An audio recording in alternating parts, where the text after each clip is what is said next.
Bonjour à tous. Aujourd'hui, je vais vous parler de l'année personnelle en numérologie. Pour rappel, pour calculer votre année personnelle, il faut additionner votre jour de naissance, votre mois de naissance et l'année civile en cours. Par exemple, en 2022, nous sommes dans une année universelle 6, puisqu'en additionnant 3 fois le nombre 2, on tombe sur le 6. Si par exemple, vous êtes né un 1er mars, eh bien vous êtes en année personnelle 1 plus 3 plus 6. 1 pour le premier, 3 pour mars et 6 pour 2022. Du coup, ça fait 10 et vous réduisez 1 plus 0, vous êtes en année personnelle 1. Alors, la grande question que se posent beaucoup de gens est la suivante.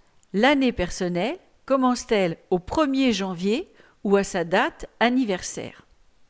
Pour répondre à cette épineuse question qui divise les numérologues, bienvenue dans le monde de la pensée quantique. C'est-à-dire quand deux préceptes contradictoires peuvent cependant être vrais simultanément. Et là, vous vous doutez de ma réponse. L'année personnelle commence-t-elle au 1er janvier ou à sa date anniversaire? Eh bien, les deux réponses sont justes. Regardons ce qui permet de calculer l'année personnelle. Pour moitié, c'est le jour et le mois de naissance d'un individu. L'énergie de ce paramètre s'entend donc à la date de naissance. Et pour moitié, c'est la valeur de l'année en cours. L'énergie de ce paramètre s'entend donc au début de l'année civile.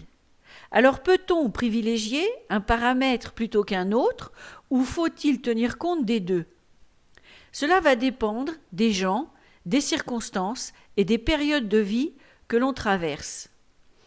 Ainsi, c'est la date anniversaire qui primera. Si nous sommes définitivement un individu très introverti et plus sensible à notre vie intérieure qu'au monde extérieur. Mais aussi pour les aspects introvertis de notre personnalité, même si nous ne sommes pas foncièrement quelqu'un de définitivement introverti. Et pour tout ce qui concerne notre jardin secret, notre évolution intérieure, notre évolution de conscience. En revanche, c'est le début de l'année civile qui primera.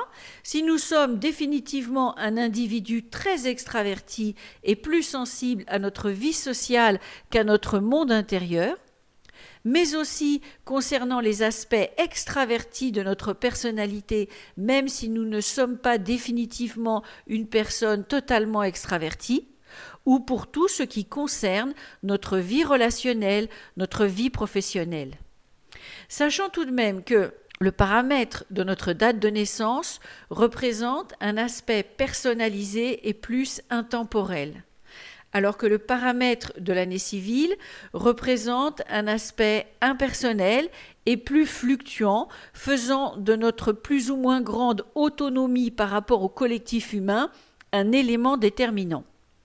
On ne peut pas, dans tous les cas, quand même négliger la force et l'impact que les conventions collectives ont sur nous, même inconsciemment.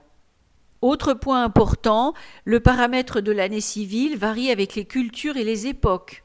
Ainsi, pour les Chinois, l'année commence le plus souvent en février et en Occident, il aura fallu attendre le XIVe siècle pour se caler sur le 1er janvier comme début d'année.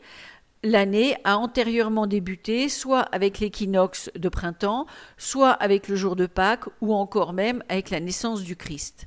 Pour conclure, je dirais que dès le début de l'année, chacun ressent l'influence de la nouvelle année énergétique dans sa dimension sociale.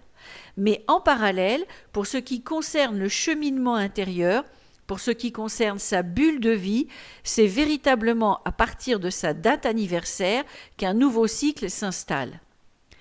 Pour les personnes nées en deuxième partie d'année, ça peut donner un sentiment un peu bipolaire, à savoir de vivre tantôt une année N, tantôt une année N+1, selon les circonstances.